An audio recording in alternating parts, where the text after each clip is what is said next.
മുഖ്യമന്ത്രി കസേരയ്ക്ക് വേണ്ടി ആദ്യം പാർട്ടിക്കകത്തും പിന്നീട് സോഷ്യൽ മീഡിയയിലൂടെയും തെരുവിലേക്കും പടർന്ന കോൺഗ്രസിലെ ചേരിപ്പോരാണല്ലോ വോട്ടെടുപ്പ് കഴിഞ്ഞതിനു ശേഷം ഇന്ന് വരെ കേരളത്തിലെ പ്രധാന ചർച്ചാ വിഷയങ്ങളിലൊന്ന്. എറണാകുളം DCC പ്രസിഡന്റ് മുഹമ്മദ് ഷിയാസ് തിരികൊളുത്തിയ വെടിക്കെട്ട് ഇപ്പോൾ ഏകദേശം മുന്നണിയിലേക്ക് മൊത്തത്തിലായി ആളിപ്പടർന്നു കഴിഞ്ഞു. ഓരോ ദിവസവും ഓരോ പുതിയ നേതാക്കളായി വിഷയത്തിൽ പാർട്ടിയെ പ്രതിരോധത്തിലാക്കി രംഗത്തും വരുന്നുണ്ട്. എന്നാൽ കോൺഗ്രസുകാർക്ക് ഇങ്ങനെ പാർട്ടിക്കുള്ളിൽ കിടന്ന് അടിയുണ്ടാക്കാനേ കഴിയൂ. അവസാനം ഏതെങ്കിലും ഒരാളെ, അത് VD സതീശനോ രമേശ് ചെന്നിത്തലയോ KC വേണുഗോപാലോ അതോ ഇനി നാലാമതൊരാളോ ആണെങ്കിലും മറ്റൊരു കൂട്ടരുടെ സമ്മതം കൂടി വേണം.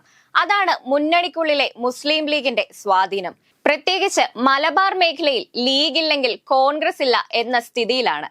പറയുമ്പോൾ അത്ര പ്രാധാന്യം തോന്നിയില്ലെങ്കിലും ലീഗിന്റെ പിന്തുണ എന്നത് കേരളത്തിലെ UDF തീരുമാനങ്ങളിൽ അത്രയേറെ നിർണായക ഘടകമെന്നത് തന്നെയാണ് യാഥാർത്ഥ്യം. അത് സ്ഥാനാർത്ഥികളുടെ കാര്യത്തിലായാലും ജയിച്ചാൽ വകുപ്പുകളുടെ കാര്യത്തിലായാലും മുഖ്യമന്ത്രിയുടെ കാര്യത്തിലായാലും അങ്ങനെ തന്നെ.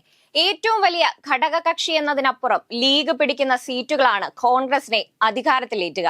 ഒപ്പം ലീഗ് വോട്ടുകൾ ലഭിച്ചാൽ മാത്രം കോൺഗ്രസ് സ്ഥാനാർത്ഥികൾ ജയിക്കുന്ന മണ്ഡലങ്ങളുമുണ്ട്.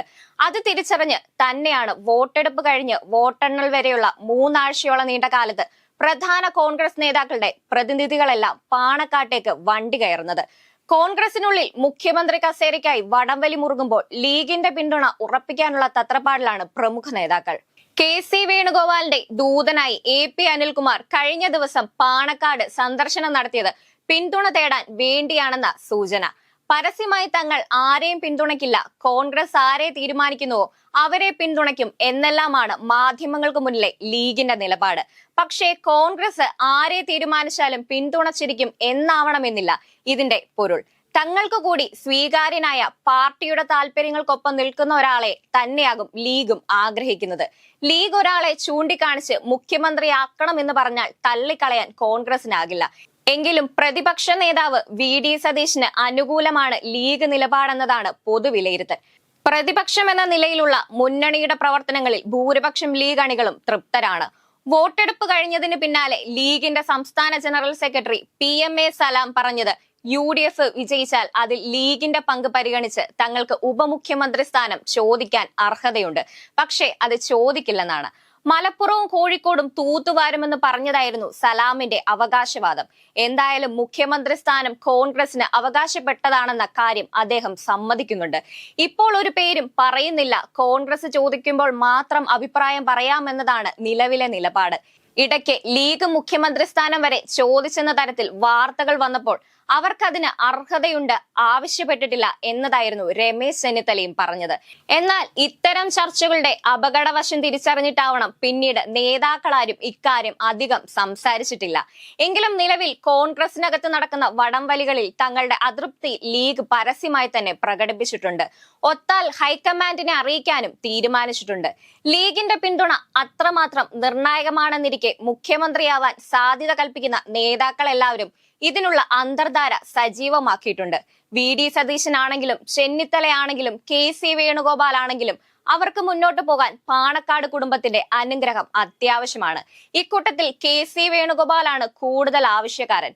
മത്സരിക്കുന്നില്ല എന്നതിനാൽ അദ്ദേഹത്തിന് ലീഗിന്റെ പിന്തുണയുണ്ടെങ്കിൽ മാത്രമേ മുഖ്യമന്ത്രിയാകാൻ കഴിയൂ. കാരണം മുഖ്യമന്ത്രിയായാൽ നിയമസഭയിലേക്ക് മത്സരിച്ച് ജയിക്കണം. അതിന് പറ്റിയ സീറ്റുകൾ നിലവിൽ ലീഗിന് മാത്രമേ ഉള്ളൂ. പണ്ട് AK ആന്റണി ഇത്തരത്തിൽ ഡൽഹിയിൽ നിന്ന് പറന്നെത്തി തിരൂരങ്ങാടിയിൽ മത്സരിച്ച് 20,000-ലധികം ഭൂരിപക്ഷത്തോടെ വിജയിച്ച് മുഖ്യമന്ത്രിയായ ചരിത്രം ആവർത്തിക്കുക എന്നതാണ് KCയുടെ ലക്ഷ്യവും. ലീഗ് അണികളെ സംബന്ധിച്ച് പാണക്കാട്ട് നിന്ന് വരുന്നതാണ് അവസാന വാക്ക് എന്നതിനാൽ തങ്ങൾമാരുടെ പിന്തുണ നേടുക എന്നത് KCക്ക് അത്രമേൽ പ്രധാനമാണ്. അനിൽകുമാറിന്റെ സന്ദർശനവും VD സതീശന്റെയും ചെന്നിത്തലയുടെയും ഉറക്കം കളയുന്നതിന് കാരണങ്ങൾ ഏറെയുണ്ട്. KCയുടെ ദൂതനായി തന്നെയായിരുന്നു അനിൽകുമാറിന്റെ പാണക്കാട് സന്ദർശനം. കോൺഗ്രസിനെ സംബന്ധിച്ച് ഒരിക്കലും ലീഗിനെ പിണക്കി മുന്നോട്ട് പോകാനാവില്ല. ആദ്യം VD സതീശനോട് ചായ്വുള്ള നിലപാടായിരുന്നു ലീഗ് നേതൃത്വം പൊതുവെ എടുത്തിരുന്നതെങ്കിലും വോട്ടെണ്ണലിനോട് കൂടുതൽ അടുക്കുമ്പോൾ കാര്യങ്ങളിൽ മാറ്റമുണ്ടാകാം എന്ന സൂചനകളാണ് നേതാക്കളുടെ പുതിയ പ്രസ്താവനകളിൽ നിന്നും മനസ്സിലാക്കാൻ സാധിക്കുക. തിരഞ്ഞെടുപ്പിൽ മത്സരിക്കാത്തയാളെ മുഖ്യമന്ത്രിയാക്കുന്നത് ആദ്യത്തെ സംഭവമല്ലെന്ന PMA സലാമിന്റെ പുതിയ പ്രസ്താവന KC വേണുഗോപാലിനെ ഉദ്ദേശിച്ചുള്ളതാണെന്ന് വ്യക്തം. അണികളിൽ വലിയൊരു ശതമാനത്തിനും വി.ഡി. സതീശനോട് താല്പര്യമുണ്ടെങ്കിലും നേതൃത്വത്തിലെ ചാഞ്ചാട്ടങ്ങൾ എങ്ങോട്ടായിരിക്കുമെന്നതിൽ ഒരു വ്യക്തത ഇപ്പോഴില്ല. ചുരുക്കത്തിൽ കേരളത്തിലെ യു.ഡി.എഫ് രാഷ്ട്രീയത്തിന്റെ ഗതിവിധികൾ നിശ്ചയിക്കുന്ന കിങ് മേക്കർ പദവി മുസ്ലിം ലീഗിൽ ഭദ്രമാണെന്നാണ് ഈ ചർച്ചകൾ അടിവരയിടുന്നു.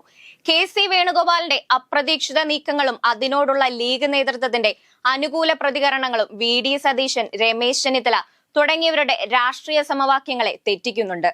എങ്കിലും ഭരണം ലഭിച്ചാൽ അത് സുഗമമായി മുന്നോട്ട് കൊണ്ടുപോകാൻ മുന്നണിയിലെ ഐക്യം അത്യന്താപേക്ഷിതമാണ്. അധികാരത്തിലേക്കുള്ള കോൺഗ്രസിന്റെ വഴി പാണക്കാട് തങ്ങന്മാരുടെ കൂടി ആശീർവാദത്തോടെ മാത്രമേ പൂർണ്ണമാകൂ എന്നതുകൊണ്ട് തന്നെ ഈ അന്തർധാരകൾ വരും ദിവസങ്ങളിൽ കേരള രാഷ്ട്രീയത്തിലെ ഏറ്റവും വലിയ ആകാംക്ഷയായി തുടരും.